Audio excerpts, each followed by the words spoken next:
ఓం తత్సత్. ఓం. ఈ యూట్యూబ్ ద్వారా రాజు అద్వైత సత్సంగం అనే మన ఛానల్ను వినేటువంటి శ్రోతలందరికీ శుభోదయం. మీలో చాలామంది ఇప్పుడు చెప్పేటువంటి ఈ వేదాంతాన్ని మీరు సీరియల్గా చూడడం లేదు, వినడం లేదు. అంటే సీరియల్గా అంటే 1, 2, 3, 4, 5, 6, 7, 8 అలాగా. దానివల్ల అలా వినిన దానివల్ల ఎక్కడంటే అక్కడ వినిన దానివల్ల ఏం ప్రయోజనం లేదు. ఎందుకంటే అద్వైత సిద్ధాంతాన్ని ఒక పద్ధతి ద్వారా బోధించాయి ఉపనిషత్తులంతా కూడా. కాబట్టి అలాగే మనం కూడా వింటూ రావాలి. ఎందుకు చెప్తున్నానంటే ఇప్పుడు సపోజ్ ఇప్పుడు సదాముక్తి సుధా అనేది ఇప్పుడు ప్రస్తుతం జరుగుతోంది అనుకోండి. దీంట్లో 75వ ఎపిసోడ్ను ఒక 14 మందో 15 మందో చూశారు. అదే 78ని 31 మంది చూశారు. అంటే అర్థం ఏమిటి? సీరియల్గా చూడడం లేదు, ఎక్కడంటే అక్కడ చూస్తున్నారు. దానివల్ల ఏం ప్రయోజనం లేదు. మీరు విన్నా కూడా సిద్ధాంతం బలపడదు. అంటే ఎలా చూడాలి? వరుసగా చూస్తూ రావాలి, వింటూ రావాలి, వరుసగా కంటిన్యూగా వింటూ రావాలి. అలా కాకుండా 75 వినకుండా 78 విన్నారనుకోండి, కార్రిలేషన్ చెడిపోతుంది. అక్కడ ఏ విషయము మీకు అవగాహనకు రాదు. ఏమండి? కనుక దయచేసి ఏ విన్నా కూడా వరుసలో వినండి. సరే, మీకు సబ్స్క్రైబ్ చేసుకుంటే మీకు నోటిఫికేషన్ వస్తూ ఉంటుంది. అలా కాలేదనుకోండి, మీరు రాజు అద్వైత సత్సంగం అనే దాన్ని ఓపెన్ చేస్తే అక్కడ ప్లేలిస్ట్ అని ఉంటుంది పైన. అంటే హోము, వీడియోస్ అలా ఉంటుంది కదా, అక్కడ ప్లేలిస్ట్ అని ఉంటుంది. ఆ ప్లేలిస్ట్ని మీరు టచ్ చేస్తే మన అద్వైత సత్సంగం ఛానల్ తరఫున ఏమేమి చెప్పడం జరిగింది, ఏమండి, వేదాంత బోధ, వేదాంత బాలబోధ, ఆత్మసత్యత్వ బోధ, మలయాళ స్వామి బోధ, అలాగా ప్రస్తుతం చెప్పుకునేటువంటిది సదాముక్తి సుధ, అలాగా ఉంటాయన్నమాట. అక్కడ ఒక్కొక్కటి 100 లేకపోతే 50 ఎపిసోడ్స్ అన్నీ. మీరు ఏది కావాలంటే దాన్ని వినొచ్చు. ఆ ప్లేలిస్ట్ లేకపోతే మొత్తం అన్నీ వస్తాయి. అప్పుడు సపోజ్ మీరు వేదాంత బోధ వినాలి అనుకున్నారనుకోండి, ఆ వేదాంత బోధను టచ్ చేస్తే అప్పుడు అన్నీ వస్తాయన్నమాట సీరియల్గా. 1, 2, 3, 4, 5, 6, 7 ఇలాగా. అవి దాదాపు 100 పైన ఎన్నో ఉన్నాయి. అప్పుడు అవన్నీ 15 నిమిషాలు 15 నిమిషాలు మాత్రమే రికార్డ్ చేయడం జరిగింది. ఇప్పుడు అన్నీ కూడా కనీసం 3/4 గంట లేదా గంట పైన వస్తున్నాయనుకోండి. వాటిల్లో కూడా మీరు వినాలనుకున్నప్పుడు సీరియల్గా వింటేనే అది సిద్ధాంతం బోధపడుతుంది. అలాగా ప్లేలిస్ట్లోకి పోయి చూడడం చాలా మంచిది. ఏది కావాలంటే అది చూస్తూ రావచ్చు. ఇప్పుడు సపోజ్ నిన్న మీరు 75 చూశారనుకోండి, ఈరోజు 76 చూడండి. అంతేగాని ఏమీ వినకుండానే 75 వినకుండానే 76 లేకుండానే 78కి వెళ్ళారనుకోండి, ఏమి లాభం? విని కూడా లాభం ఏమిటి? మీకు అసలు సిద్ధాంతం ఏం చెప్పబడుతున్నది? ఒక్కొక్క అధ్యాయంలో, ఒక్కొక్క తరంగంలో, ఒక్కొక్క చాప్టర్లో ఒక్కొక్క విషయం ఉంటూ ఉంటుంది. ఒక్కొక్క రోజు ఉండేటువంటి ఎపిసోడ్స్లో ఇంకొక రోజు ఉండడానికి వీల్లేదు. కనుక దయచేసి అలా ప్రయత్నం చేయండి. లేదు, మీరు కొత్తగా ప్రవేశించిన వాళ్ళగానైతే ఆ ప్లేలిస్ట్ అనే దానికి వెళితే మన ఛానల్ తరఫున ఎన్నెన్ని ఉన్నాయి అక్కడ తెలిసిపోతుంది. దాన్ని ఓపెన్ చేసి సీరియల్గా చూడొచ్చు, వెనకలి కూడా వినొచ్చు. కనుక దయచేసి అలా విన్నప్పుడు మాత్రమే మీకు సిద్ధాంతం. ఇంకొకటి ఏంటంటే, అద్వైతంలో సిద్ధాంతమే సిద్ధి, సిద్ధాంతమే సాధన, సాధనే సిద్ధి. అంతేగాని వేరే సాధనలు అంటూ ఏం లేవండి. ఆ సాధనలన్నీ కూడా చిత్తశుద్ధికి, ఏకాగ్రతకు ఉపయోగపడేటివే. సరే, మరి అద్వైత జ్ఞానం ఎలా లభ్యమవుతుందండి? ఆత్మనే నేను అంటే శ్రవణతోనే, వింటేనే లభ్యమవుతుంది. ఏమండి? కాబట్టి ఆ శ్రవణ, మనన, నిధిధ్యాసల ద్వారానే ఇదే అసలైన సాధన అద్వైతంలో. ఇక మిగిలిన సాధనలన్నీ యోగా చేస్తారనుకోండి, అది మంచిదే, చిత్తశుద్ధికి తోడ్పడుతుంది. లేదు భక్తి చేశారు, భగవంతుడిని ధ్యానం చేశారు, మంచిదే, దానివల్ల ఏకాగ్రత కలుగుతుంది, అలాగే చిత్తశుద్ధి కలుగుతుంది. కనుక ఇక్కడికి వచ్చేటప్పటికి సిద్ధాంతం బాగా బలపడాలి. అప్పుడు ఇక వేరే సాధన అంటూ ఏమీ అవసరం లేదు. కనుక జాగ్రత్తగా వింటూ రండి, అది మీకే మంచిది. ఎలా అంటే అలా వినడం కంటే కూడా సరే. ప్రార్థనతో మొదలు పెడదామండి. ఓం తత్సత్. ఓం శంకరం శంకరాచార్యం కేశవం బాదరాయణం సూత్రభాష్యకృతం వందే భగవంతో పునః పునః. హరి ఓం తత్సత్. సదా ముక్తి సుధా అర్ణవం. దీంట్లో 4వ తరంగం చెప్పుకుంటున్నామండి ఇప్పుడు. ఇది ఏంటి? దృఢీకరణ తరంగం. ఆత్మజ్ఞానానికి బోధ అయిపోయింది అక్కడ. ఇక దాన్ని దృఢం చేసుకోవాలి మనం. అంటే దృఢం చేసుకోవాలంటే ఏం చేయాలి? నిధిధ్యాసన చేయాలి, సిద్ధాంతాన్ని బలపరుచుకోవాలి. నిన్న మొన్న ఏం చెప్పుకున్నాము? శాస్త్ర రూపేణ సామాన్యాధికరణ సంబంధం ద్వారా, లక్ష్య లక్షణ భావ సంబంధము ద్వారా తత్వమసి మహావాక్యాన్ని అర్థం చేసుకుంటే, తత్వమసి అంటే ఏంటి? నీవే ఆ బ్రహ్మవు. తత్ అది అంటే ఆ బ్రహ్మ, ఆ పరమాత్మ, త్వం నీవు అయ్యే ఉన్నావు అన్నటువంటి విషయము శాస్త్రం ద్వారా నిశ్చయం చేసుకోవడానికి చెప్పబడింది. ఎక్కువగా గురువుగారు చెట్టు చివరికి బోధ చేసే మహావాక్యం ఇదే, నీవే ఆ పరబ్రహ్మము అన్నది. ఇప్పుడు మనం ఎప్పటి నుంచో పరబ్రహ్మం అయ్యే ఉన్నాం. అయితే మనకేమైంది? అజ్ఞానం అనేటువంటిది పంచకోశాల రూపేణ, 3 రకాల శరీరాల రూపేణ ఆత్మను కప్పివేసేటప్పటికి మనం అది మరుగున పడిపోయింది. కనుక ఇప్పుడు మనం చేయవలసిందేంటి? అజ్ఞానాన్ని తొలగించుకునే ప్రయత్నం. తొలగించుకున్న తర్వాత దాన్ని దృఢం చేసుకోవాలి. ఆ దృఢం చేసుకునే దాంట్లో నిన్నటి వరకు మనం చెప్పుకున్నాం. ఎవడంటే జ్ఞాని? ఎవడైతే బ్రహ్మము అన్నది, పరమాత్మ అన్నది తనకంటే అన్యముగా ఉన్నది ఎక్కడో అని భావించకుండా, ఎవడైతే తానే పరబ్రహ్మము, ఆత్మ అంటే తానే అని అర్థం చేసుకొని అలాగే ఉండిపోతాడో అతడే జ్ఞాని. అలా కాకుండా నాకింకా కర్తవ్యం ఉన్నది, నేను జీవుణ్ణి, ఈ శరీర మనోబుద్ధులతో కొంతకాలం బ్రతుకుతాను, ఆ తర్వాత ఎక్కడికో పోతాను, అక్కడ పొందుతాను అన్నది కాదు. ఎక్కడికో పోతే మళ్ళీ తిరిగి రావాల్సినదే. అలా కాకుండా ఇప్పుడు పొందితే, కొంతకాలంలో పొందితే ఏమవుతుంది? ఇంకొక కాలంలో పోతుంది. అలాంటిది కాదు. పరమాత్మ స్వరూపం నువ్వు అయ్యే ఉన్నావు. అంతటా పరమాత్మ వ్యాపించి ఉంటే నువ్వు కాదటండి, మనం కాదా? అదే తెలియక మనం భావిస్తూ ఉన్నాం. సరే, విషయానికి వద్దాం. నిన్నటి వరకు మనం చెప్పుకున్నాం జగత్ అజగత్ లక్షణ, దాన్నే భాగత్యాగ లక్షణ. ఈ భాగత్యాగ లక్షణలో ఆ తత్వమసి మహావాక్యంలో ఈ జీవునికి ఆ ఈశ్వరునికి మధ్య భేదము లేదు అంటే ఏం చేశాము? భాగత్యాగ లక్షణంలో ఈ ఇద్దరి మధ్య ఉన్నటువంటి భేదమును నిరసించి, అంటే విరుద్ధమైనటువంటి అంశాన్ని తొలగించి సామాన్యాంశాన్ని స్వీకరించడం జరిగింది. ఇదే భాగత్యాగ లక్షణం. అసలు ఈ లక్షణం ఎందుకండి? లక్షణ సిద్ధాంతం అంటే వాక్యము వాచ్యార్థముగా చూసుకున్నప్పుడు మనకు అక్కడ అర్థం కాకుండా చెప్పినటువంటి ఉద్దేశ్యం ఏమిటో, లక్ష్యం ఏమిటో, ఆ లక్ష్యాన్ని వివరించడానికి లక్షణ శాస్త్రం వచ్చింది. కనుక ఆ లక్షణ సిద్ధాంతంలో 3 రకాల లక్షణాల్లో ఏది? జగత్ లక్షణ, అజగత్ లక్షణ, జగత్ అజగత్ లక్షణ.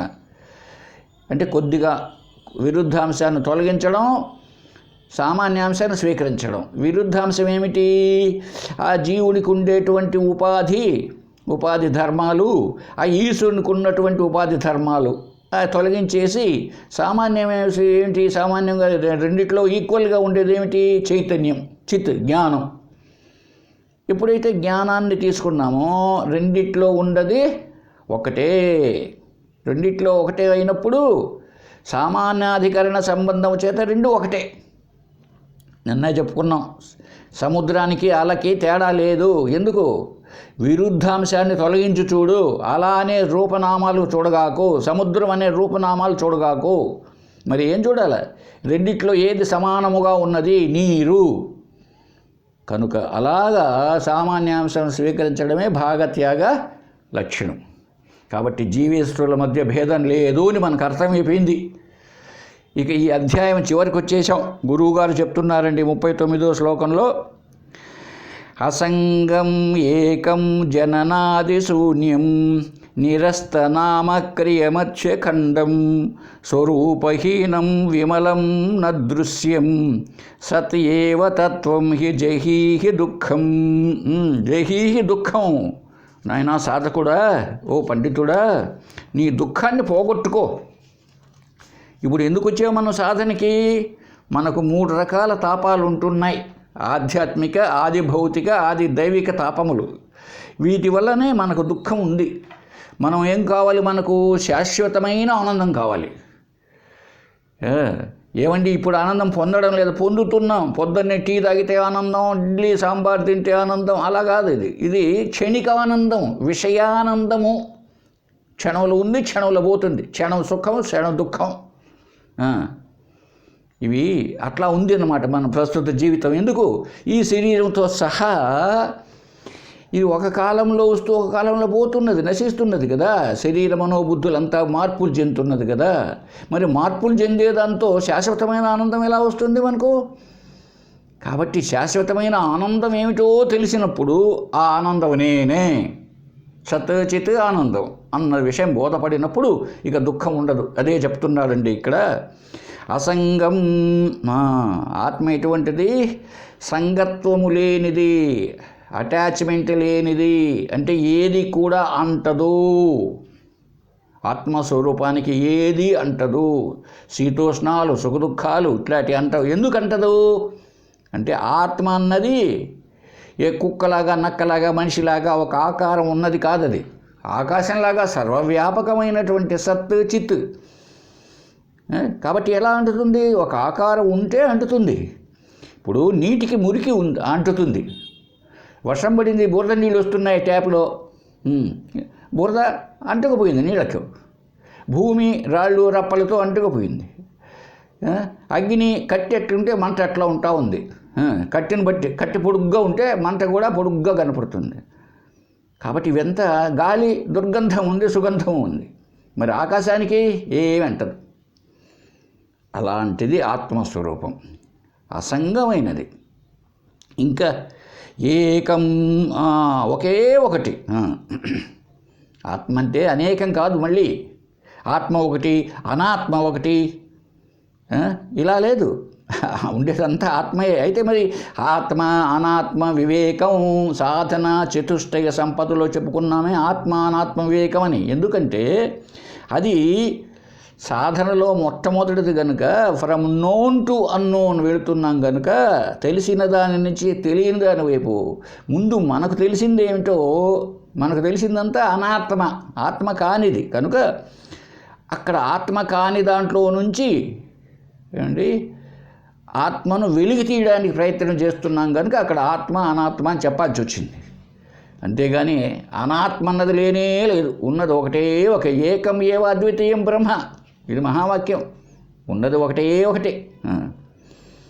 కాబట్టి ఏకం జననాది శూన్యం.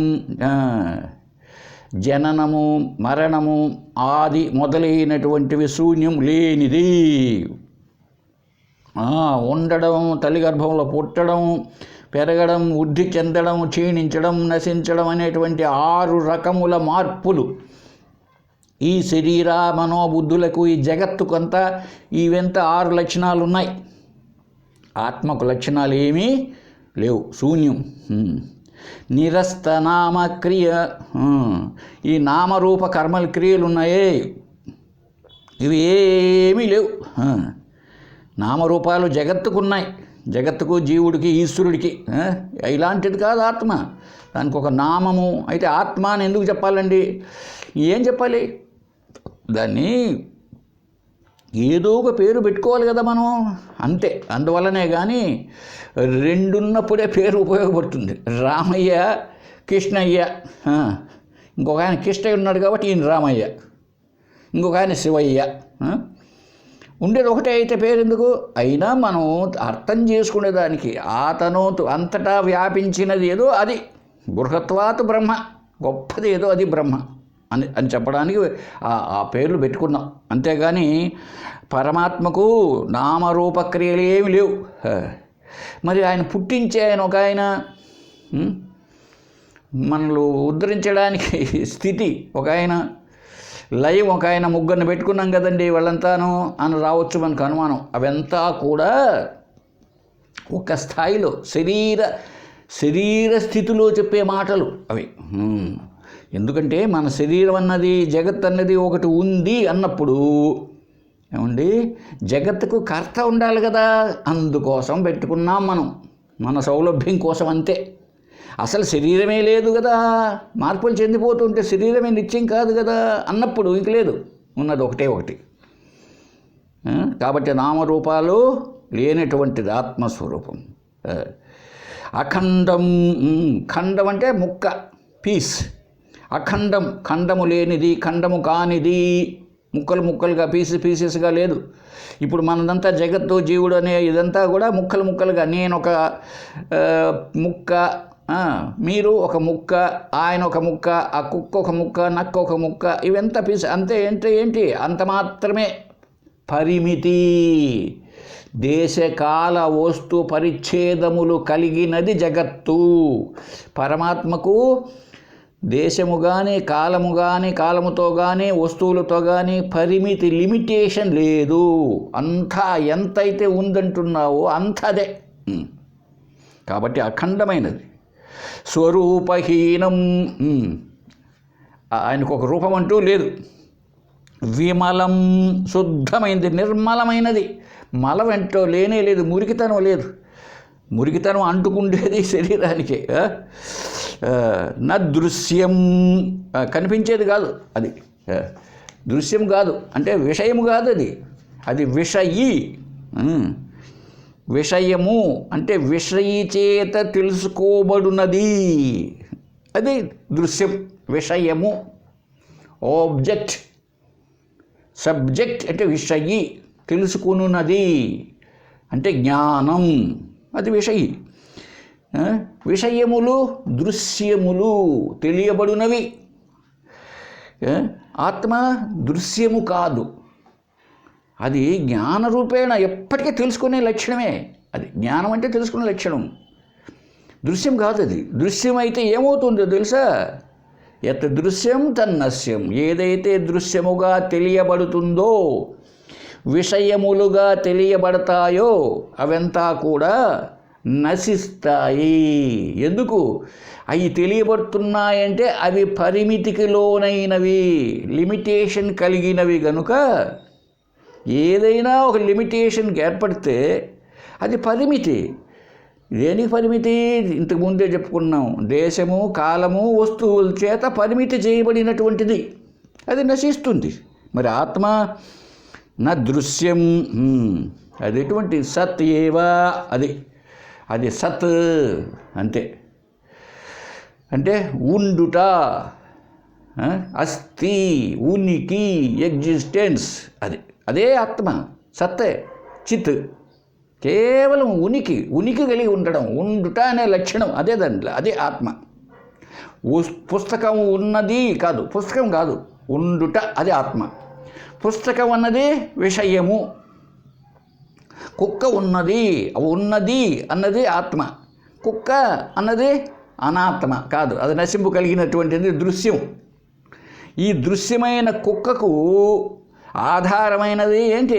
ఉన్నది, ఆ ఉండుట అనే లక్షణం కలిగినటువంటిది, అది సత్.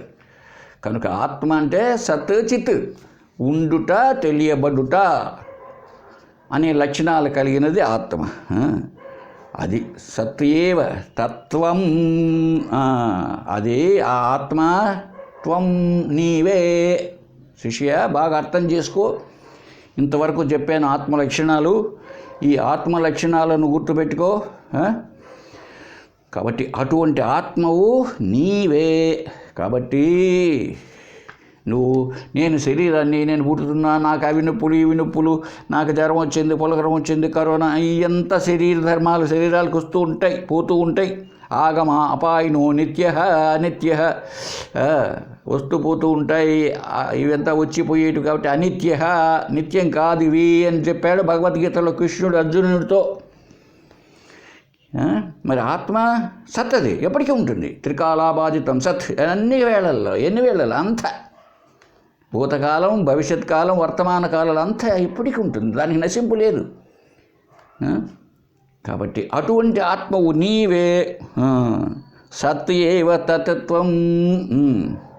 కనుక జహీహి దుఃఖం, దుఃఖాన్నే వదిలిపెట్టే, విడిచిపెట్టు, బాధపడవాకును. శరీరం వచ్చిందని ఏదో కర్మ చేసుకున్నావు, వచ్చింది శరీరం, ప్రారంధం తీరుతూనే ఏమైపోతుంది, అది మాయమైపోతుంది శరీరం, అసలు ఉండదు, బూడిదైపోతుంది, లేకపోతే మట్టిలో మట్టి అయిపోతుంది. కనుక దీని విషయం ఏంది, నీ స్వరూపం ఏదో తెలుసుకో. ముందు నీ స్వరూపాన్ని అర్థం చేసుకో. నువ్వు ఈ శరీర మనోబుద్ధులతో కూడుకున్నటువంటి జీవుడివి కాదు. ఈ శరీర మనోబుద్ధులను, ఈ జగత్తును, ఆ ఈశ్వరుని తెలుసుకునే జ్ఞానానివి నువ్వు. చిత్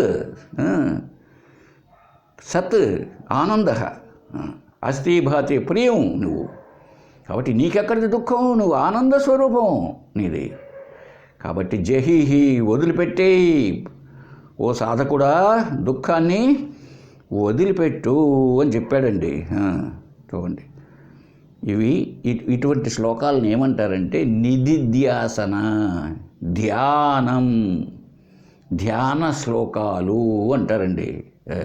అంటే నేను ఆత్మను అన్న భావాన్ని, ఇంతవరకు నేను జీవుణ్ణి అనే భావం మనలో ఉండిపోయింది. అటువంటి భావాన్ని తొలగదోసేసి ఇప్పుడు నువ్వు దృఢం చేసుకోవాలంటే, జనక మహారాజు లాంటి వాడైతే అష్టావక్రుడు చెప్తూనే జ్ఞానం అబ్బింది. మనకు అంతటి కాదు కదా. మనము మధ్యమ సాధకులం కూడా కాదు, అధమ సాధకులం, కింది స్థాయిలో ఉన్నాం. కాబట్టి నిధిధ్యాసన కూడా చేయాలి. ఈ దృఢీకరణ తరంగంలో దృఢం కావడానికి ఏ మార్గాలు ఉంటాయో గురువుగారు బోధించారు. ఇప్పుడు దాన్ని, ఆ బోధను విన్నాం, శ్రవణం చేశాం. ఒక్కసారి శ్రవణం చేసిన దాన్ని మననం చేయాలి.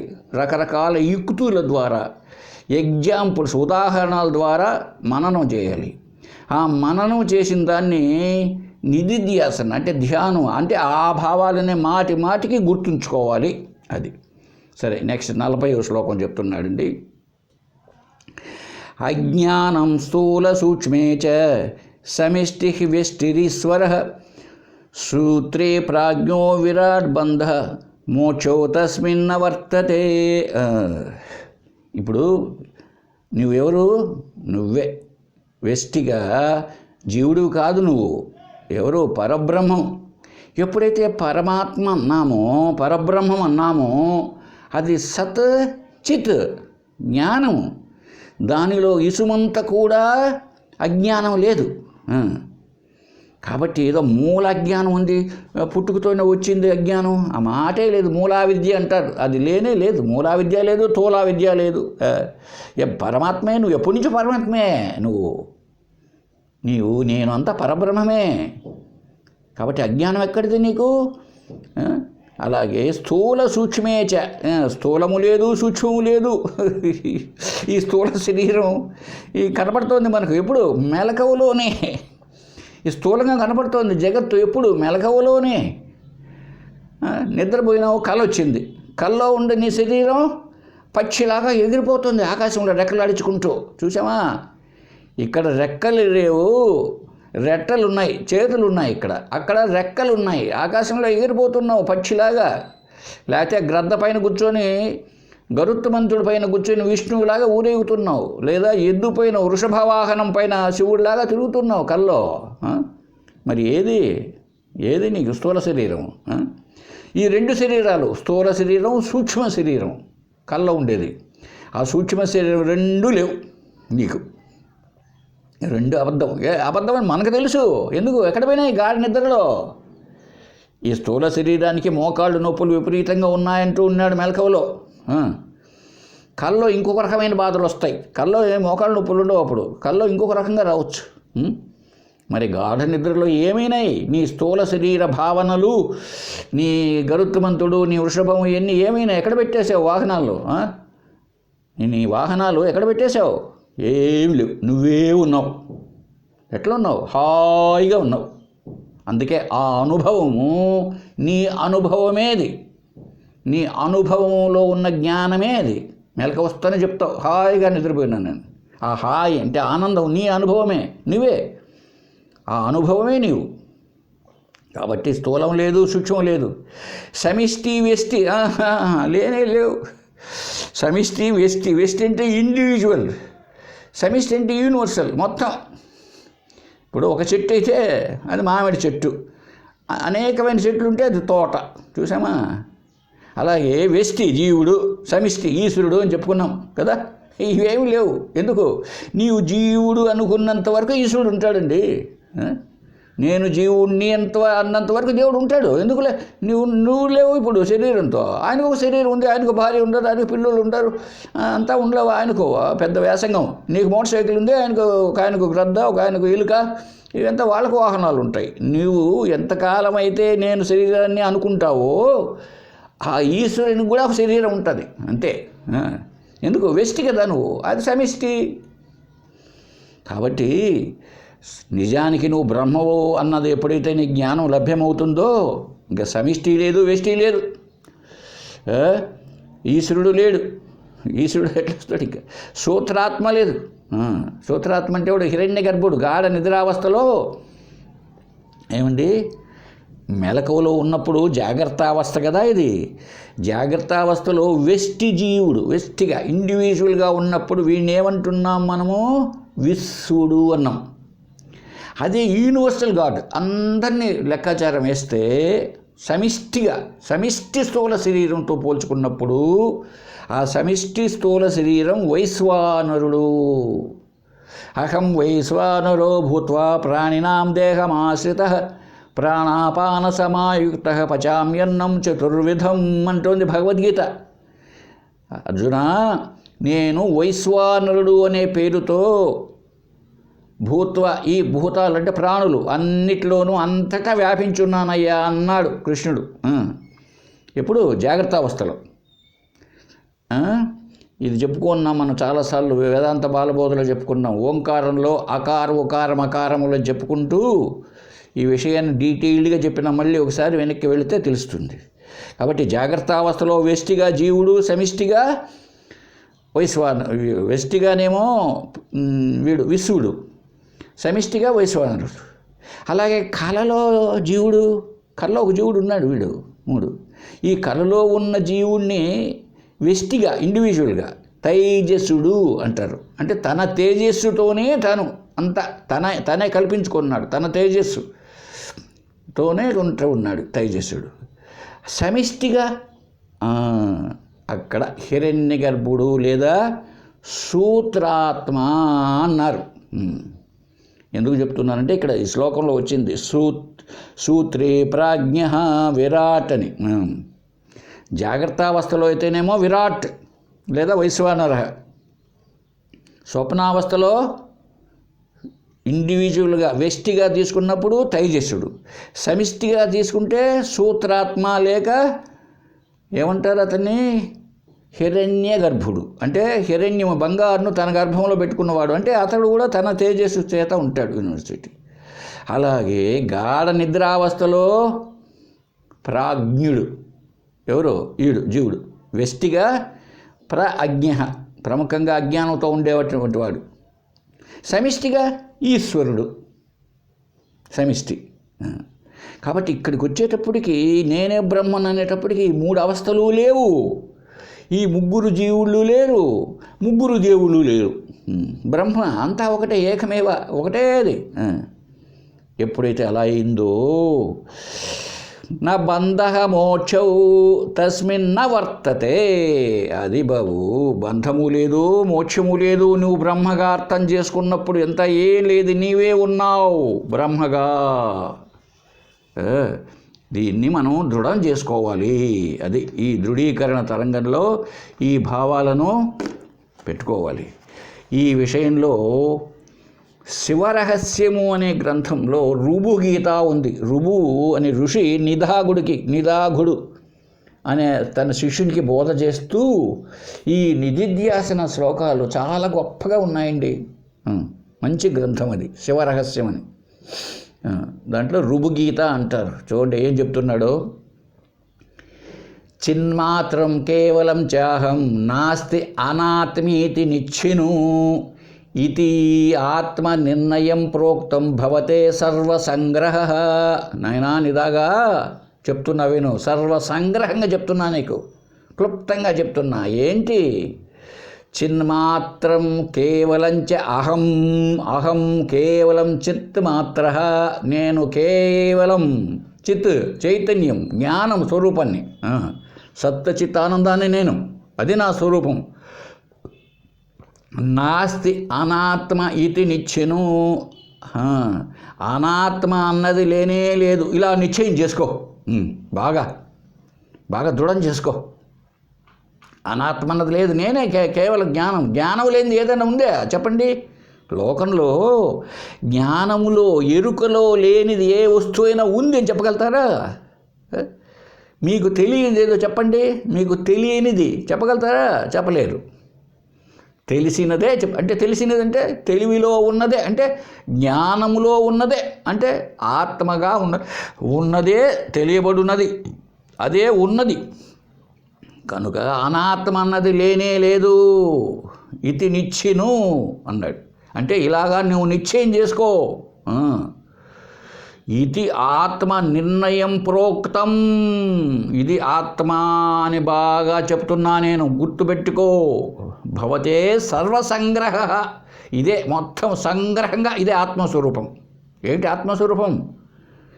నేను కేవలం చిత్, సత్, ఆనంద. అనాత్మ అన్నది లేనే లేదు. గుర్తుపెట్టుకోనైనా శిష్య చెప్తున్నాడు. నా ప్రపంచ నా చిత్తాది నా అహంకార నా జీవక కేవలం బ్రహ్మమాత్రత్వాత్ నా అస్తి నాస్తేతి సర్వదా. చూడండి ఎంత గొప్పగా ఉన్నదో ఇది శివరహస్యము. ఈ శివరహస్యం అనే పేరు ఎందుకు వచ్చిందంటే, సాక్షాత్తు పరమేశ్వరుడు శివుడు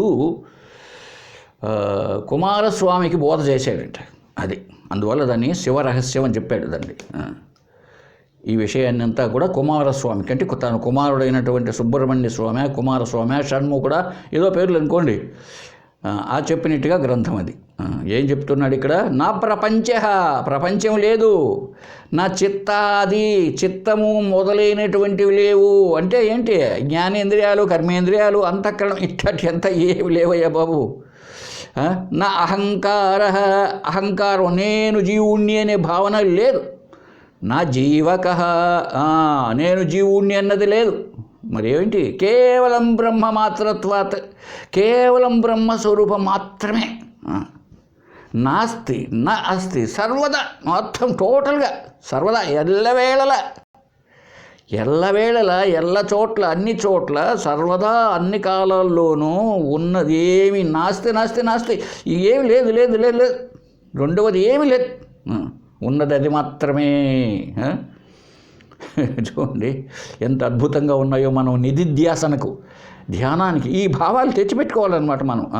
ఇంకా చూడండి, ద్వంద్వం వా తీర్థధర్మాది ఆత్మ అనాత్మేతి న క్వచిత్, నా వృద్ధి నా ఉదయో మృత్యు నా గమాగమ విభ్రమ. శిష్య, ద్వంద్వాలు అంటే శీతోష్ణాలు, సుఖ దుఃఖాలు అంటామే, ఇలా అంటే రెండు ద్వంద్వములు అంటే రెండు, కష్ట సుఖాలు, ఇలా రెండుగా చెప్పడం. ఈ శీతోష్ణాలకు, సుఖ దుఃఖాలు మొదలైన ద్వంద్వాలు లేవు. తర్వాత తీర్థ ధర్మాది, తీర్థయాత్రలు, ధర్మ అధర్మాలు చూసారండి, ఇట్లాంటివన్నీ లేనే లేవు. ఆత్మ అనాత్మేతి నా క్వచిత్, కొంచెం కూడా ఆత్మ అనాత్మ ఇది ఇలాగా కొంచెం కూడా ఏమి లేవు. ఈ ధర్మాధర్మాలు తీర్థయాత్రలు ఇట్లాంటివన్నీ ఈ శీతోష్ణాలు ఇవన్నీ దేనికి సంబంధించినటివి? ఇదో స్థూల శరీరం అనుకుంటున్నామే, దానికి సంబంధించినటివి. అసలు శరీరమే లేదయ్యా నీకు. అసలు ఎక్కడుందో చెప్పండి, ఒకసారి ఆలోచించి చూడండి. శరీరం ఉందేమో మనకు, మెలకువలో ఉందండి శరీరం, కల్లో లేదు, గాఢ నిద్రలో అసలు లేదు. అసలు బాల్యంలో ఉన్న శరీరం ఇప్పుడు లేదు, ఏదో ఉంది శరీరం. కాబట్టి తీర్థయాత్రలు మునిగితే వస్తుంది. ఏది మునిగితే ఈ వెధవ శరీరం మునిగితే అక్కడే ఉంటుంది. గంగాలో మునిగితే ఆ వర్షం పడే నీళ్ళు, మురికి నీళ్ళు వస్తే ఆ తుంగభద్ర నదిలో మునుగుతూ ఉంటే అద్భుతంగా ఉంటుందంట.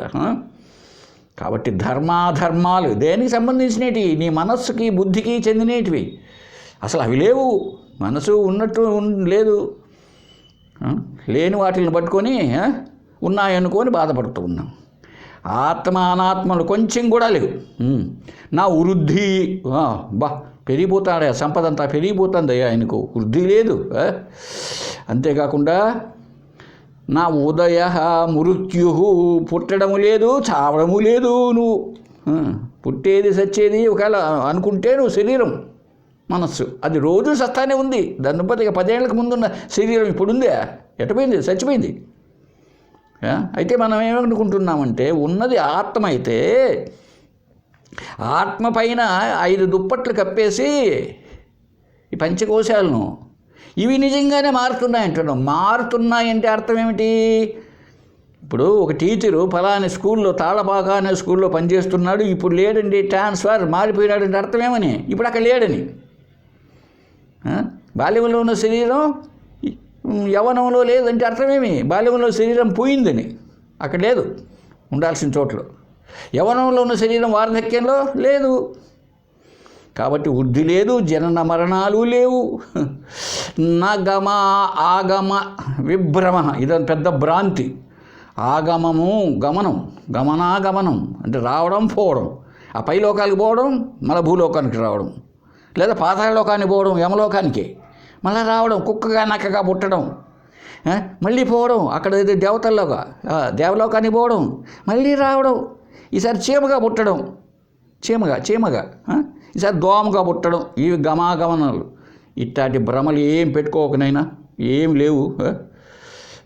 చూసారండి, భ్రాంతి అభ్రాంతి చ నాస్త్యేవ కించిన్నాస్తి నిత్యును కేవలం బ్రహ్మమాత్రత్వాత్ న కించిత్ అవశిష్యతే. ఇదం శృణోతి యః సమ్యక్ స బ్రహ్మ భవతి స్వయం. చూడండి, భ్రాంతి అభ్రాంతి. భ్రాంతి చెందడం, తాడు మీద పాము ఉన్నట్టు, ఈ శరీరం ఆత్మ మీద శరీరం ఉన్నట్టు భ్రాంతి. భ్రాంతి లేకుండడం, ఈ రెండూ లేవు. భ్రాంతి పడడం, భ్రాంతి లేకుండా పోవడం అసలు లేదు. అసలు ఉంటే ఇప్పుడు అక్కడ పాము ఉంటే నిజానికి అది ఉంది లేదు, ఉంది లేదు అని అసలు ఏదైనా లేదు. నీకు భ్రాంతే లేదు.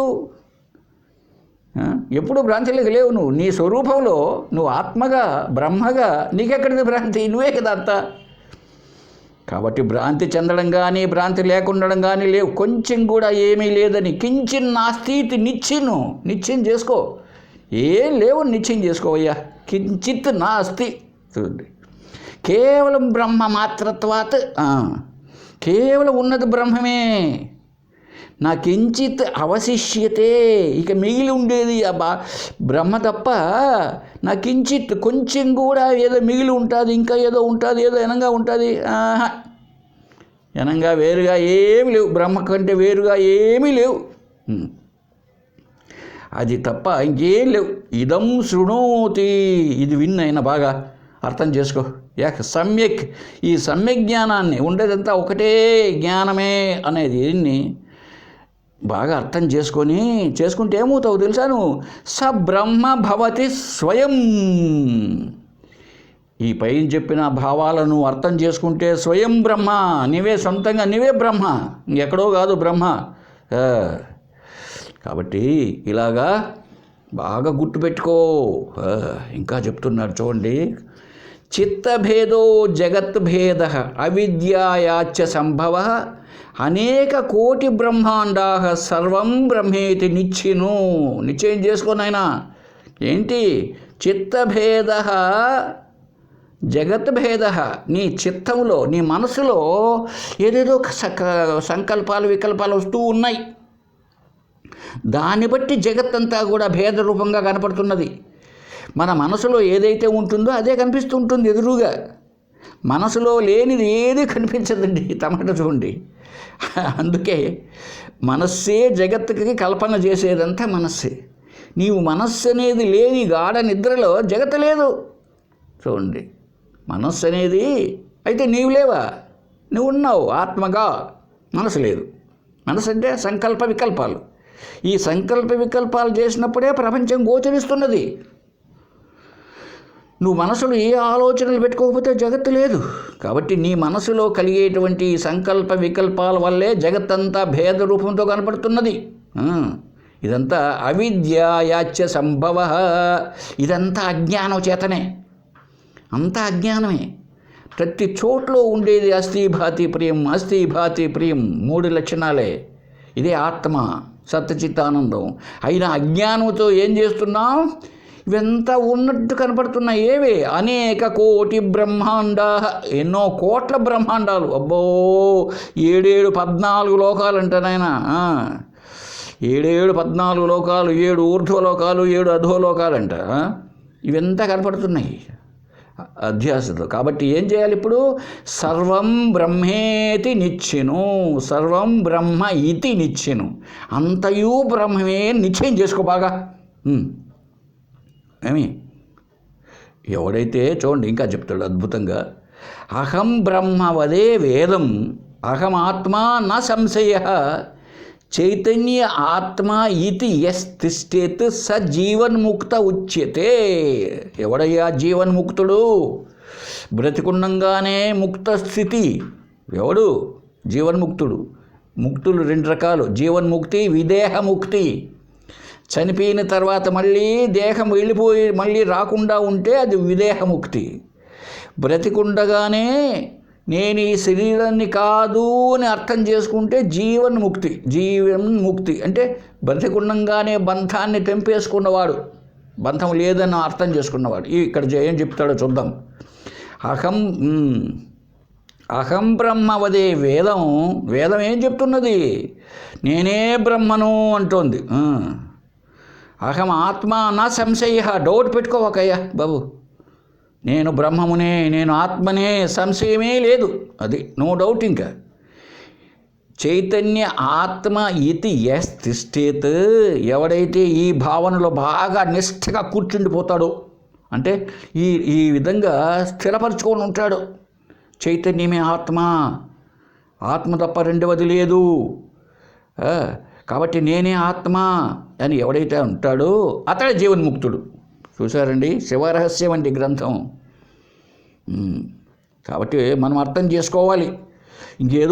ఏదో లోకంలో దేవుడు కనపడ్డాడు, లేకపోతే గడ్డం పెరిగిందో, బారెడు గడ్డం, బారెడు మీసాలు, వెంట్రుకలు, వెనకల వెంట్రుకలు పాదాల వరకు వేలాడడం, విభూతంతా ఒళ్ళంతా పూసుకోవడం, కుంకుమలు పూసుకోవడం, 10 మాలలు, రుద్రాక్షమాలలు, స్ఫటికమాలలు, ఏమి ఇట్లాంటి మెడ నిండా ధరించడం, కాషాయం ఇది కాదు జీవన్ముక్తుడు.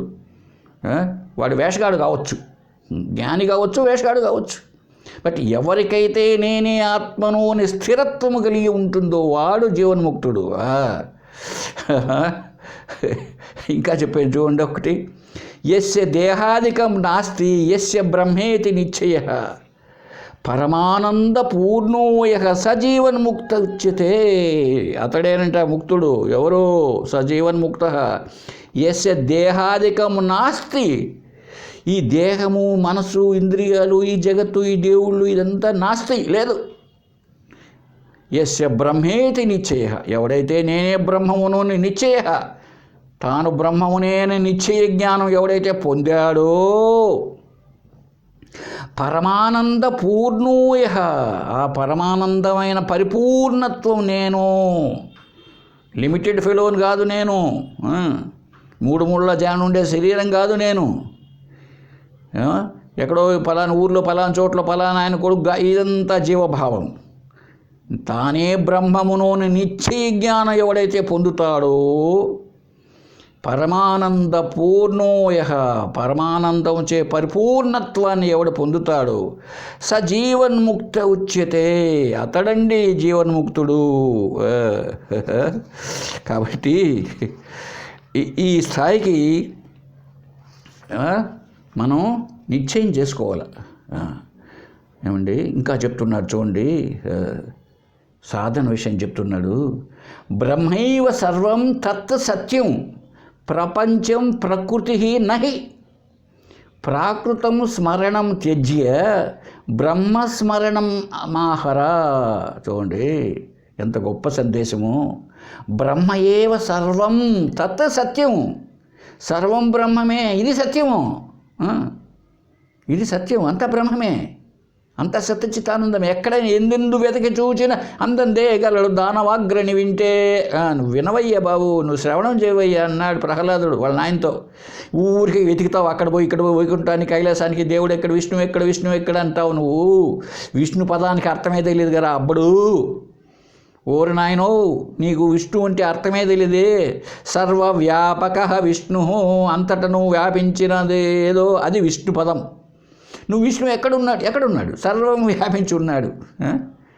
కాబట్టి నువ్వు అర్థం చేసుకో, చెప్పింది విను, శ్రవణం చేయి, బాగా తెలుస్తుంది ఎక్కడుంటుంది. కాబట్టి బ్రహ్మైవ సర్వం తత్ సత్యం, అది సత్యం. నేను చెప్పే మాట సత్యం. ఇది ప్రపంచము ప్రకృతి నహి, ఈ ప్రపంచము ఈ ప్రకృతి అంతా ఉన్నదే, ఇదంతా లేనే లేదు. కనుక ఏం చేయాలి ఇప్పుడు?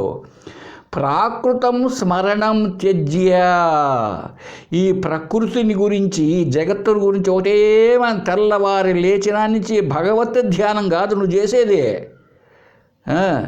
తెల్లవారు లేచినా నుంచి తెల్లారితే ఇంకా టీ తేలేదని భార్యను పిలుస్తావు, తర్వాత ఇంకా టిఫిన్ కాలేదంటావు, పేపర్ చూస్తావు, పేపర్లో అసెంబ్లీ ఎట్లా జరిగింది, ఎవరో తిట్టుకున్నారు, ఇవి చూస్తావు, లేకపోతే ఇంకొకటి ఏదో బయట ప్రపంచం పోయి పరిగెత్తుతావు.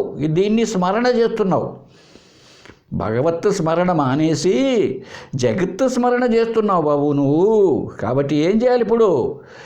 ప్రాకృతం స్మరణం త్యజ్య, దీన్ని వదిలిపెట్టేస్తే జీవనం ఎంతవరకు చేయాలో అంతవరకు చేయవయ్యా. అనవసరంగా నెత్తిన ఎందుకు వేసుకుంటావు? ఎవడెవడో బస్సులో కూర్చొని మూట నెత్తిని పెట్టుకొని కూర్చున్నా అంట. ఏంటయ్యా బస్సులో కూర్చున్నావు, నిన్ను మోసేది ఆ మూటను మోయిదా బస్సు అని. బస్సుకు బరువన్నీ నెత్తిని పెట్టి కూర్చున్నా అంట బస్సులో కూర్చొని. అలాగా ఉంది, నువ్వు అనవసరంగా నెత్తిని వేసుకుంటున్నావన్నీ. కాబట్టి ఆ స్మరణ మానే. మరి ఏ స్మరణ చేయాల? బ్రహ్మస్మరణ మాహర, ఆ పరబ్రహ్మ స్మరణ చేయి. సోహం హంసోహం శివోహం సోహం సహ అహం, ఆ పరబ్రహ్మను నేనే. హంస అహం, హంస పాలు నీళ్లను వేరు చేసేది గురువుగారు, ఆయన నేనే. శివ అహం, ఆత్మను నేనే. ఇలాగా స్మరణ చెయ్యి. అది ఈ శబ్దం చెయ్యి, బాగా చెయ్యి. అంతేగాని ఇంకేదో చేయగాకు. చెప్తున్నాడు చూడండి. దృశ్యంచ దర్శనం ద్రష్ట కర్త కారయిత క్రియ సర్వం మిథ్యా న సందేహ బ్రహ్మైవ అహం న సంశయ. చూడు బాబు, దృశ్యం కనిపించేది, చూడబడేది. దర్శనం చూడడం, ద్రష్ట చూచేవాడు, ఇదే త్రిపుటి. తినేవాడు తినుట తినబడునది, చూచేవాడు చూచుట చూడబడున్నది. ఇదంతా త్రిపుటి అంటారు. 3 డైమెన్షన్, మూడు అంతా త్రిపుటే. మన జీవితం అంతా ఈ 3. వినేవాడు వినుట, వినబడే శబ్దము, ఇవంతా ఏం లేవు. కర్త కారయిత క్రియ, ఈ కర్త కర్మ క్రియ ఇవన్నీ ఎటువంటివి? సర్వం మిథ్యా. చూడండి చెప్తోంది శాస్త్రం, సర్వం మిథ్యా న సందేహ. డౌట్ పెట్టుకోవాకు. త్రిపుటి లేనే లేదు, ఉన్నది నీవే, రెండవది లేదు నీకంటే. సర్వం మిథ్యా న సంశయ. కాబట్టి ఏం చేయాలి నువ్వు? బ్రహ్మైవాహం న సంశయ, అహం బ్రహ్మ ఏవ నా సంశయ, నేను బ్రహ్మనే. నా సంశయ, సందేహం పెట్టుకోవద్దు. కాబట్టి ఏమి మళ్ళీ చెప్తున్నాడండి, చిత్తవృత్తి జగత్ దుఃఖం అస్తి చేత్ కిల నాశనం మన సంకల్పకం బంధం అస్తి చేత్ బ్రహ్మ భావన చెప్తున్నాడు. చిత్తవృత్తి అదే బుద్ధి వృత్తులు, చిత్తవృత్తులు, మనోవృత్తులు అంటుంటామే, మనసు చేసే భావనలు, బుద్ధి చేసే ఆలోచనలు, ఇవంతా కూడా చిత్తవృత్తులు. చిత్తం అంటే మనస్సు అని ఇక్కడ. వాటిల్లో కలిగే సంకల్ప వికల్పాలంతా కూడా జగత్ దుఃఖం. అది అంతా, ఈ జగత్తంతా చిత్తవృత్తులే. చిత్తవృత్తులే, రెండేది కాదు. నీ మనసులో ఏ భావాలు చెలరేగుతాయో వాటికి పరిగెత్తుతావు. ఏమి ఇంతకుముందు ఒకసారి చెప్తూ ఉన్నా, ఇద్దరు మనుషులు బజార్లోకి పోతున్నారు, రామయ్య సోమయ్య. అక్కడ పోలీస్ స్టేషన్ ఎదురుగా చేపలు పెట్టినారు, చేపలు. ఈ రామయ్యకు చేపలు, నాన్ వెజిటేరియన్ అంటే భలే ఇష్టం. Somayya purely vegetarian. చేపలు కనపడతానే, పండి సోమయ్య గారు మీరు మార్కెట్ దగ్గర ఉండి నేను వస్తానని ఇట్లా పోయాడు. ఈ సోమయ్య ఎక్కడ పోయినాడు? కూరగాయల మార్కెట్కి పోయినాడు. వంకాయలు, బెండకాయలు, క్యారెట్లు, బీట్ ఇవి కొంటున్నాడు. ఏంటి వాళ్ళ మనసులో ఏది ఉంటే అది, అంతే కదా. కాబట్టి కర్త లేదు, కర్మ లేదు, క్రియ ఎంత మిథ్య నా సందేహ. డౌట్ పెట్టుకోవకు. ఇదంతా డౌట్ నేను బ్రహ్మమే, సంశయము లేదు. అది బ్రహ్మైవాహం నా సంశయ పెట్టుకోవకు. కాబట్టి ఏం చేయాలి ఇప్పుడు? చిత్తవృత్తులు జగత్తు దుఃఖంగా కనపడితే వాటిని నాశనం చేసి మనస్సంకల్పకం బంధం, మనసు చేత సంకల్పించుకోవడమే బంధం. అది ఏదేది మనం కల్పించుకున్నామో మనసు చేత సంకల్పించడమే బంధం. కాశీలో వీధులన్నీ ఇరుగ్గా ఉంటాయటండి. నేను చూడలేదు, చూసిన వాళ్ళు చెప్తున్నా. ఇరుకు వీధులు అంటే అంతా. ఒక చోట అక్కడ పొద్దున్న టిఫిన్కి కూడా స్వీట్స్, జాంగ్రీలు, జిలేబీలు చేస్తూ ఉంటారంట. ఈ రామయ్య అనేవాడు జిలేబీలు తింటూ ఉన్నాడు. అక్కడ ఆ దారిలో శవాలు పోతూ ఉంటాయన్నమాట. శవాలంతా తీసుకోపోయి గంగానదిలో, పవిత్రం కదా, చచ్చిపోయిన శవం ఆడేస్తే పవిత్రం. ఈయన పోతాడు, వైకుంఠానికి పోతాడు, ఆ నీళ్ళల్లో వేస్తేనే. అందువల్ల శవాలు తీసుకోబోతున్నారంట. వీడు హాయిగా కూర్చొని బాగా జిలేబీలు తింటూ ఉన్నాడు. ఈ లోపల సోమయ్య వచ్చాడు. ఒరే రామయ్య, ఇప్పుడు పోయిన పీనికి ఎవరిది అనుకున్నావురా? మన ఫ్రెండ్ రా అన్న అంట. అయ్యో వాడు పోయినాడని పనీతిని అంటాడు. చూసారండి? అంటే వీడి మనసులో తన స్నేహితుడు చనిపోయాడు అని తెలుస్తూనే ఆ జిలేబీలు అక్కడ పారేసి వాడు పరిగెత్తాడనమాట. అంటే ఏంటి ఇక్కడ అర్థం? మనస్సంకల్పం, మనసులో కలిగినటువంటి అదే బంధం. ఇలా వస్తే ఏం చేయాలంట? అస్తి చేత్ బ్రహ్మభావన. అది బంధం అనేది మనస్సంకల్పం. కాబట్టి ఒకవేళ నీకు బంధం అనిపిస్తే నాయన శిష్య ఏం చేస్తావు తెలుసా? బ్రహ్మభావన చేత్ నువ్వు బ్రహ్మభావనను తెచ్చుకో. నువ్వు బ్రహ్మభావనను తెచ్చుకో అంటే ఏంటి? ఏమర్థగాల అంటే ఆ పరమాత్మ పరబ్రహ్మను తానే నేనే అన్నట్టు బాగా గుర్తుపెట్టుకోవాలి. దాన్నే నిధిధ్యాసన, ధ్యానం చెయ్యి. నేను బాధ పెడుతూ ఉంటే లోకమంతా, నీ మనసు సంకల్పాలంతా ఇంతవరకు క్రింది స్థాయిలో ఏం చేసావు? ఓం నమో నారాయణాయ, ఓం నమ శివాయ ఇలా చేసావు, బాగానే ఉంది. ఇప్పుడు కొంచెం హై క్లాస్కి వచ్చేసావు, ఎంఏ పిహెచ్డీకి వచ్చేసావు. ఇప్పుడు ఆయన ఎవరు లేరు అక్కడ, నారాయణ శివుడు ఎవరు లేరు, అయిపోయింది కథ. పైన చందమామను చూసి చిన్న పిల్లవాడికి చందమామ రావే, జాబిల్లి రావే, చందమామ రాదు, పాడు రాదు, అయినా పిల్లవాడికి అదే చెప్పాలి. ఇప్పుడు ఏం భావం చేస్తావు? ప్రపంచం అనేది ఒకవేళ నీ ఆలోచనకు వస్తూ ఉంటే సోహం సోహం, ఆ పరమాత్మే నేను, అహం బ్రహ్మాస్మి, బ్రహ్మైవ అహమస్మి ఇలా చేస్తూరా. ఇదే బ్రహ్మభావన. ఏమండి చెప్తున్నాడు, అహం శత్రుర్యది భవేత్ అహం బ్రహ్మైవ భావనం దేహోహం ఇది దుఃఖం చేత్ బ్రహ్మాహం ఇది నిచ్చెను. చూడైనా శిష్య, అహం శత్రుర్ ఏది భవేత్, ఈ నేను అనేటువంటి జీవభావము నీకు శత్రువుగా అనిపిస్తే ఏది నేను జీవుణ్ణి అనుకుంటున్నాం కదా, ఈ జీవభావం ఉంటే ఉండి నీకు వచ్చే నష్టమేమి? అయినా ఓయమ్మ ఈ భావన వస్తుంది, నాకు జీవభావం వస్తున్నది.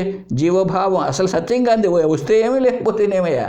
అది సత్యమే కానప్పుడు అది రావడం ఏంది, పోవడం ఏంది? అయితే నిన్ను బాధ పెడుతున్నది, నేను జీవుణ్ణి, నేను ఫలానా వాడిని, నేను తగ్గు స్థాయిలో ఉన్నాను, ఆయన చూడు కోటీశ్వరుడైనాడు, ఆయన మహామంత్రి అయినాడు, నేను చూడు సర్పంచ్ కూడా కాలేదు. ఇవన్నీ కూడా ఈ జీవభావం నీకు శత్రువుగా కనపడితే ఏం చేయాల? అహం బ్రహ్మైవ భావనం, నేను బ్రహ్మమే అనే బ్రహ్మభావన మొదలుపెట్టు. ఏమండి, దేహోహం ఇది దుఃఖం చేత్, ఈ దేహమే నేను అనే భావన ఉందనుకో నీకు, అప్పుడు దుఃఖం కలుగుతూ ఉంటుంది. ఈ శరీరమే నేను, అబ్బా మోకాళ్ళ నొప్పులే, అబ్బా తలనొప్పి వస్తూ ఉంటాయి. అప్పుడు ఏం చేయాలి నువ్వు? దేహోహం ఇది దుఃఖం చేత్ బ్రహ్మ అహం ఇది నిచ్చెను, అహం బ్రహ్మ ఇది నిచ్చెను, నేను బ్రహ్మనే నిశ్చయం చేసుకో. చూసారా సాధన? ఇంకా అద్భుతంగా ఇంకొక శ్లోకం చూద్దాం, చూడండి. సంశయచ్చే పిశాచేత్ బ్రహ్మమాత్రేణ నాశయ, ద్వైతభూత విష్టరేణ అద్వైతం భస్మ ఆశ్రయ. ఇంకా నీకు ఇంత చెప్పినా కూడా శిష్య 4 అధ్యాయాలు అయిపోవచ్చింది, 4వది కూడా ఈ ధృవీకరణ తరంగం కూడా అయిపోవచ్చింది. అటువంటి దాన్ని నీకు ఎంత చెప్పినా నీకు డౌట్ పోనే లేదా? శ్రవణం చేసి నువ్వు మననం చేస్తే కదా, శ్రవణం కూడా నీ ఇష్టం వచ్చినట్టు చేసావు, సరిగా చేయలే. 75 కాడికి వచ్చేటప్పుడు చూడాలి 78 పోయినావు, 78 ఎపిసోడ్కి ఏం తెలుస్తుంది నీకు శ్రవణం? కాబట్టి సంశయాలు పోలే. సంశయచ్చే పిశాచేత్, ఆ సంశయము అనే పిశాచం బట్టి ఉంటే నీకు అదొక పెద్ద దెయ్యంలాగా డౌట్, అన్నీ డౌటే నీకు, అన్నీ ప్రతిదీ డౌటే. నేను ఎట్లవుతాను ఆత్మను, నేను ఈశ్వరుడిని ఎట్లవుతాను, ఈశ్వరుడు అంటే అట్లుండాలి కదా, ఎట్లుండాలా? ఈశ్వరుడు ఎట్లుంటాడు? ఆ లోకంలో ఉంటాడు. ఆయన అలా ఏంటిది పోతన మధ్య రాశాడు గజేంద్ర మోక్షంలో, ఆ మూల సౌదంబు, ఆ మూల బిల్డింగ్లో ఉన్నాడు ఆయన. ఆ వైకుంఠంలో ఆ మూల బిల్డింగ్లో ఉన్నాడంట. కాబట్టి మనం ఈ బిల్డింగ్లో ఉన్నట్టు ఆయన ఒక బిల్డింగ్లో ఉంటాడు. కాబట్టి సంశయము అనేది నీకు పిశాచం పట్టుంటే ఏం చేయాలి తెలిసిన? ఇప్పుడు నువ్వు ఆ పిశాచాన్ని బ్రహ్మమాత్రేణ నాశయ, ఆ నేనే బ్రహ్మమును అన్నటువంటి ఆ భావనతో నాశం చేసేయి అదే అని కొట్టిపారి. ద్వైతభూత విష్టరేణ, ఈ ద్వైతం అనే భూతం దెయ్యం నిన్ను పట్టి పీడిస్తుంటే అంతా ద్వైతమే కదండి. ప్రపంచమంతా ఈ శరీరం మొదలుకొని ద్వైతమే. నా శరీరం, నా ముక్కు, నా కాళ్ళు, ఇన్ని రెండు అయిపోయాయి. ఈ చెవులు వేరే, ముక్కు వేరే, కాళ్ళు వేరే, రోడ్డు వేరే, కుక్క వేరే, నక్క వేరే, అంతా ద్వైతమే. ఇది బట్టి పీడిస్తుంది అనుకో, నీకు విసిపెట్టినే లేదనుకో, ఎక్కడ పోయినా చెంపలు కొట్టుకుంటూ ఉంటావు, చెంపలు కొట్టుకుంటావు, బోల్తావు కింద. ఇట్లాంటిదంతా ద్వైతం నిన్ను పట్టి పీడిస్తుంటే అద్వైతం భస్మ ఆశ్రయ, ఆ దయ్యాన్ని పోగొట్టాలంటే ఏం చేస్తావు నువ్వు? ఇప్పుడు అద్వైతం అనేటువంటి భస్మం, విభూతిని ఆశ్రయించు. అది చేయవలసిందేంటి? ఏమి? అద్వైతం ఉన్నది ఒకటే ఒకటి అనేటువంటి విభూతి బాగా పూసుకో. ఏ విభూతి? అహం బ్రహ్మాస్మి అనేటువంటి బ్రహ్మైవ, ఉన్నది బ్రహ్మం ఒక్కటే అనే అద్వైతాన్ని విభూతిని ఆశ్రయించు. ఇప్పుడు ఆ పిశాచం ఉందే, ద్వైతం అనే పిశాచే పరిగెత్తిపోతుంది నిన్ను విసిపెట్టేసి. కాబట్టి చేయవలసిన సాధన అది. అలాగే ఆత్మజ్ఞానంచ కిన్నామ అహం బ్రహ్మేతి నిశ్చయ, అహం బ్రహ్మేతి విశ్వాసం ఆత్మజ్ఞానమహోదయం. ఆత్మజ్ఞానం చ కిన్నామ, ఆత్మజ్ఞానం అంటే ఏంటండి ప్రశ్న? అహం బ్రహ్మేతి నిశ్చయ, అది ఇంకేదో కాదు. ఆత్మజ్ఞానం అంటే నేనే బ్రహ్మమును నిశ్చయం చేసుకోవడమే ఆత్మజ్ఞానం అంటే. నేనే ఆత్మను, నేనే బ్రహ్మను అని నీకు నిశ్చయం కావడమే ఆత్మజ్ఞానం, ఇంకేదో కాదు. అహం బ్రహ్మేతి విశ్వాసం, నేనే బ్రహ్మను అనే నమ్మకం, ఇదే ఆత్మజ్ఞానం అంటే, ఇంకేదో కాదు. ఆత్మజ్ఞానం అంటే ఆత్మ అక్కడెక్కడో ఉంటుంది, పైన పైన అక్కడెక్కడ గుడిలో ఉంటుంది, లేకపోతే ఇవి కాదు. నేనే ఆత్మను, నేనే బ్రహ్మను అనేటువంటి నమ్మకం, దృఢ నమ్మకం, అది దృఢీకరణ తరంగం, దృఢం చేసుకోవడం. అలా ఉండాలి. అలా ఉంటే ఏమవుతుంది? ఆత్మజ్ఞానం మహోదయం. ఇది ఆత్మజ్ఞానం ఉదయించింది అనడానికి గుర్తు. నాకు ఆత్మజ్ఞానం కలిగింది అనడానికి గుర్తేమిటి? నేను బ్రహ్మమును, నో డౌటు. అది నిశ్చయం కావడం, ఆ నమ్మకం ఉంచుకోవడమే ఆత్మజ్ఞానం కలిగింది అనడానికి. అంతేగాని ఆత్మజ్ఞానం కోసం ఆత్మబోధ మనం కూడా చెప్పుకొని ఆత్మ సత్యత్వ బోధ, ఈ గ్రంథాలంతా చదువుకొని శ్లోకాలు కంఠస్థం చేసుకొని స్టేజీపై పోయి బ్రహ్మాండమైన పాటలు పురాణాలు చెప్పడం కాదు. నీకు నిశ్చయమైందా? నీ మనసుకు, నీ మనసులో నీకు నమ్మకం కలిగిందా నువ్వు బ్రహ్మవు అని? అంటే నీకు నో డౌట్ ఉండకూడదు. ఇక నీకు మళ్ళీ నేను బ్రహ్మం ఎట్లా అవుతాను, నేను పుట్టినా పెరిగినా సస్తాను శరీరాన్ని కదా, ఇట్లాంటి రాకూడదు. ఇంకా అప్పుడు నీకు ఆత్మజ్ఞానం కలిగినట్లు గుర్తు. కాబట్టి లాస్ట్గా చివరికి శ్లోకం చూద్దామండి, చూద్దాం. సర్వం బ్రహ్మేతి అనుభవం వినా శబ్దం పటస్వయం కోటి అశ్వమేధే యత్ పుణ్యం క్షణాత్ తత్ పుణ్యం ఆపునియాత్. సరే, నాకు ఆత్మ, ఇంకా నేనే ఆత్మను, నాకు డౌట్గా ఉందయ్యా, నాకు ఇంకా పోలేదు అనుకుంటూ ఉన్నావా? పుణ్యం కోసం పాకులాడుతున్నావా? యజ్ఞయాగాదులు చేస్తున్నావా? ఒక్కసారి నేను చెప్పేది ఉంది బాబు. ఇక్కడ సర్వం బ్రహ్మేతి అనుభవం వినా శబ్దం పటస్వయం. ఈ అంతయు బ్రహ్మమే, ఉన్నదంతా బ్రహ్మమే అనేటువంటి విషయాన్ని నీకు అనుభవానికి రాకపోతే ఏం చేయాలా? వినా శబ్దం పటస్వయం. నువ్వు స్వయంగా శబ్దం లేకుండా పఠ, చదువుకో. మంచి మంచి గ్రంథాలు ఉన్నాయి. ఎంతమందో మహానుభావులు, ఉపనిషత్తులు, భగవద్గీత, ప్రస్థానత్రయం, బ్రహ్మసూత్రాలు, ఇటువంటి ప్రకరణ గ్రంథాలు ఎంతో రాశారండి. ఆ విధవ పేపర్లు, వార్తాపత్రికలు, వాటికి పెట్టే డబ్బు ₹5 పెడితే మంచి గ్రంథం వస్తుంది. దాంట్లో అది చదువుకో. పఠస్వయం వినా శబ్దం. గట్టిగా అరిసి చెప్పినామంటే ఈదులో పోయి వాళ్ళంతా భయపడతారు. వాళ్ళు ఏదో మంత్రాలు చెప్తున్నాడే ఈయన అని. కాబట్టి స్వయంగా శబ్దం లేకుండా చదువుకో. చదివితే ఏమవుతుందండి? కోటి అశ్వమేధేయత పుణ్యం. అబ్బా ఆయన ఒక అశ్వమేధ యాగం చేస్తే ఇంద్రపదవి వస్తుందట. అశ్వమేధ యాగం తెలుసు కదండి. గుర్రాన్ని పంపించేసి ఆ గుర్రం ఎంత దూరం పోతే అంతవరకు జయించుకుంటూ పోవడం. అర్జునుడు కూడా చేశాడు అశ్వమేధ. అది లవకుశులు కూడా చేశారు, శ్రీరామచంద్రుని కుమారులు. అది అశ్వమేధ. అది చేస్తే అంత పుణ్యం వస్తుందంట, అందరిని జయిస్తూ పోతూ ఉంటే. అట్లాంటి కోటి అశ్వమేధేయత్ పుణ్యం, కోటి అశ్వమేధ యజ్ఞములు యాగములు చేసినంత పుణ్యం వస్తుందంట నువ్వు అట్లా చదువుకుంటే. క్షణాత్ తత్పుణ్యం ఆపునియాత్. బా చూసుకోండి, అంత పుణ్యము, కోటి యజ్ఞములు, కోటి అశ్వమేధ యాగములు చేసినంత పుణ్యం ఎప్పుడో కాదు, మళ్ళీ ఎప్పుడో కాదు. మిగిలిన యజ్ఞాలు నెయ్యి అంతా పోసి మంత్రాలు చెబుతూ పౌరోహితులంతా వచ్చి చేస్తే ఆ పుణ్యం ఎప్పుడో నీకు వచ్చేది. ఇప్పుడు అట్లా కాదు. ఇది క్షణాత్ తత్పుణ్యం, ఆ క్షణంలోనే వస్తుందంట. ఒక క్షణంలోనే నీకు ఆ పుణ్యం వస్తుంది అని చెప్పబడుతుందండి. మరి ఇటువంటి శాస్త్రం గ్రంథం ఇలాగా చెప్తూ ఉంటే మనకు చదువుకోవడానికి ఒళ్ళు బరువు ఉండి ఏదో పురాణ భారతం చదువుకుంటాం, భారతం లేదా సుందరకాండ మంచివే. నీ దుంపదేగా నువ్వు అది పుణ్యం అనుకుంటావేంటి?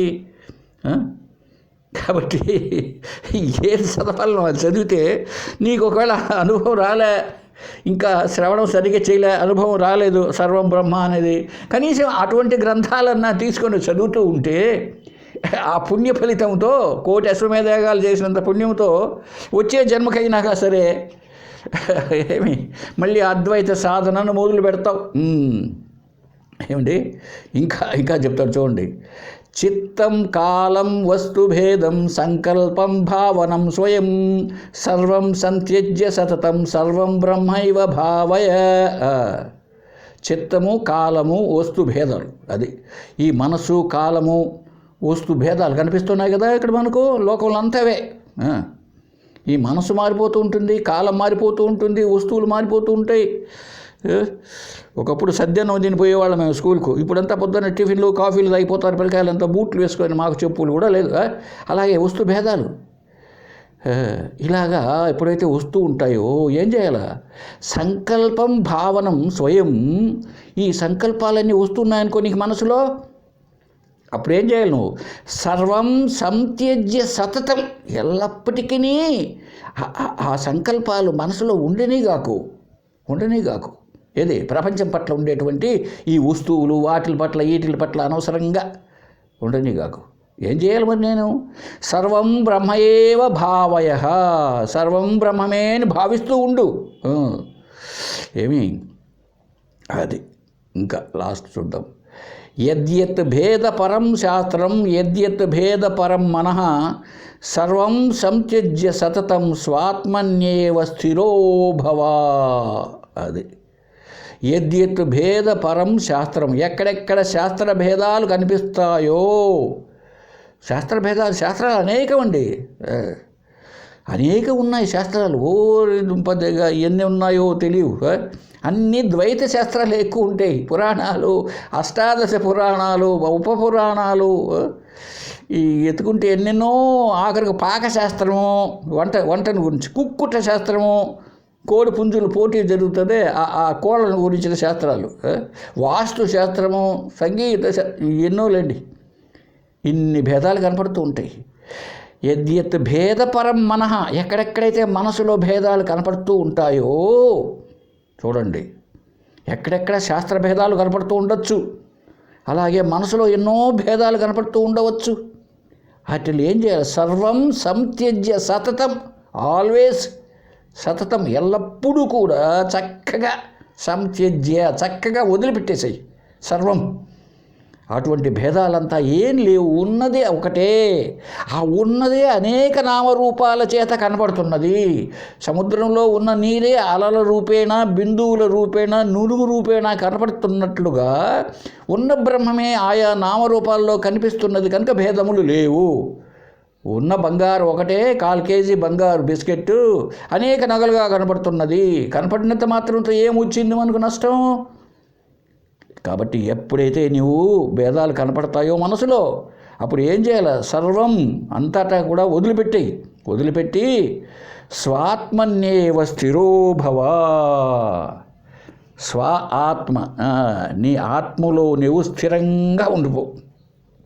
అంటే ఆత్మభావనలో నేను ఆత్మనే, మళ్ళీ తొలగకుండా స్థిరంగా ఉండడం అంటే ఏంటి?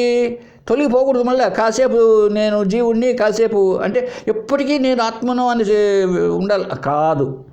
అది నీ భావనలో ఉంచుకొని వ్యవహారం చేస్తూ ఉండు.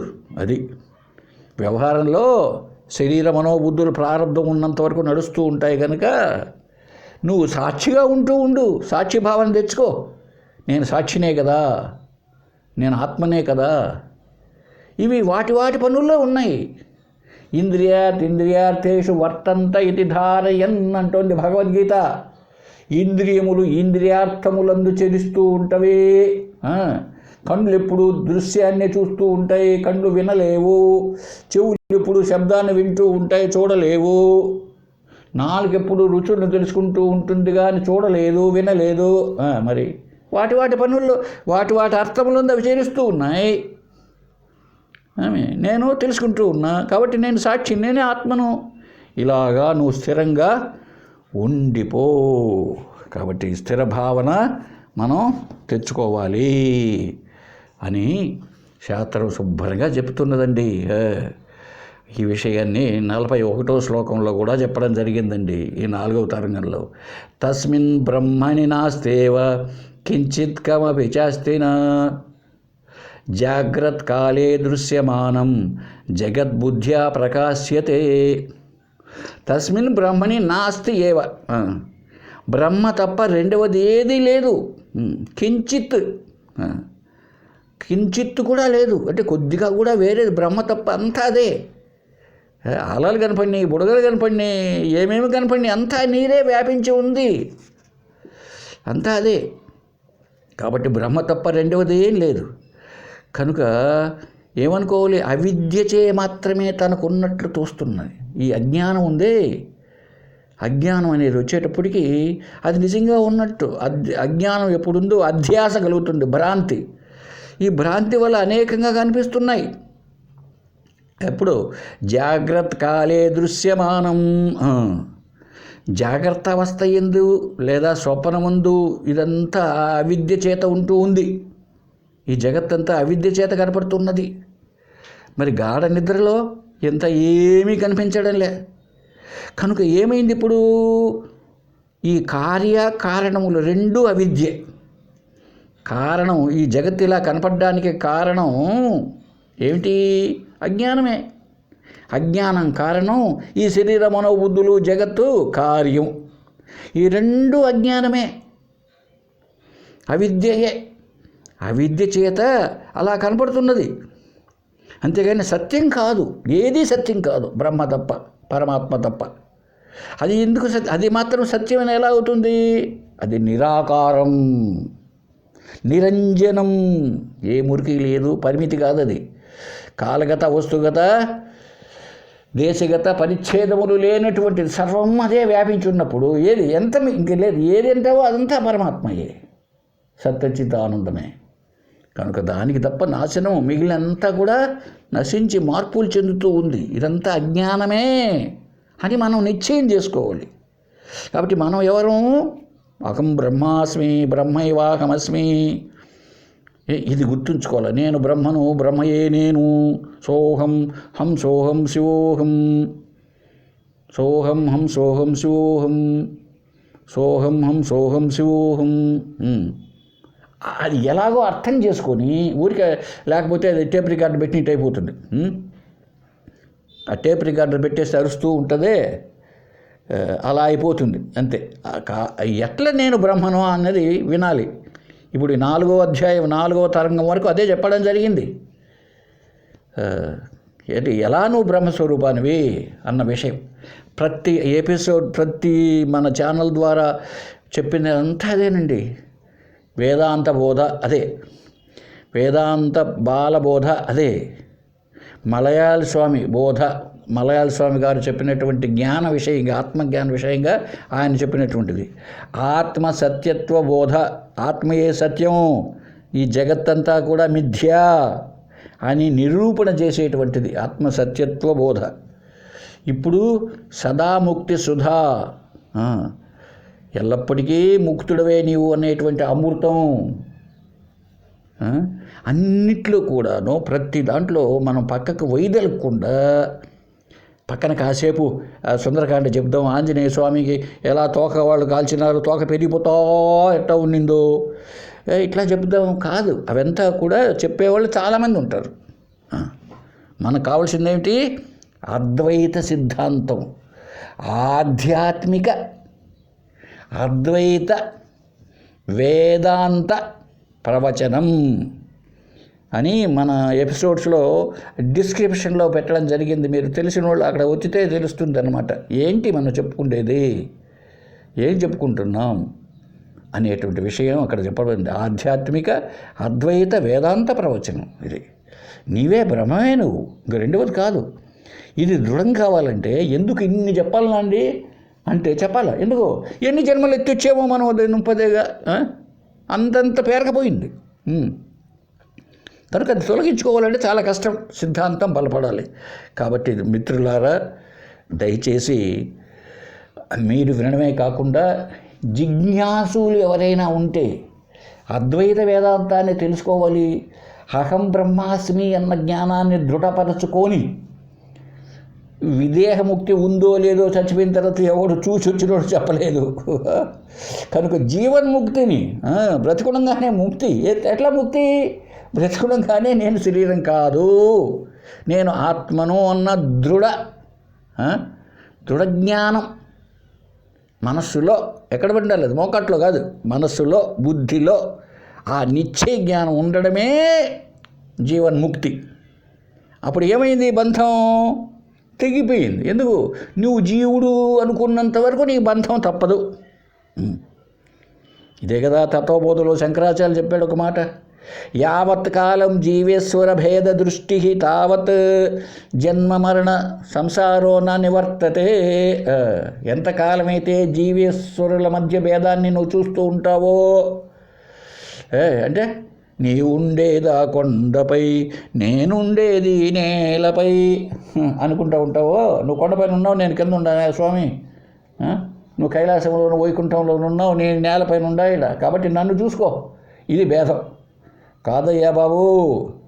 నీవే నేను, నేనే నీవు, నేను నీవులు లేవు, ఉన్నది ఒకటే, అది పరబ్రహ్మ. ఇది నిశ్చయమైతే జీవన్ముక్తి. కాబట్టి మనమందరం కూడా జీవన్ముక్త స్థితిని పొందడానికి ప్రయత్నం చేద్దాం. నెక్స్ట్ క్లాస్లో ఈ అధ్యాయంలో ముగింపు రాబోతోంది. ఇక కేవలం 4 శ్లోకాలు ఉన్నాయి. నెక్స్ట్ క్లాస్లో చెప్పి తర్వాత మనం 5వ తరంగానికి వెళదాం. హరి ఓం తత్సత్.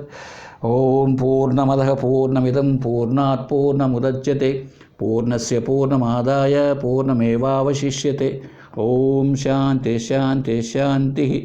ఓం అసతో మా సద్గమయ తమసో మా జ్యోతిర్గమయ మృత్యోర్మా అమృతంగమయ.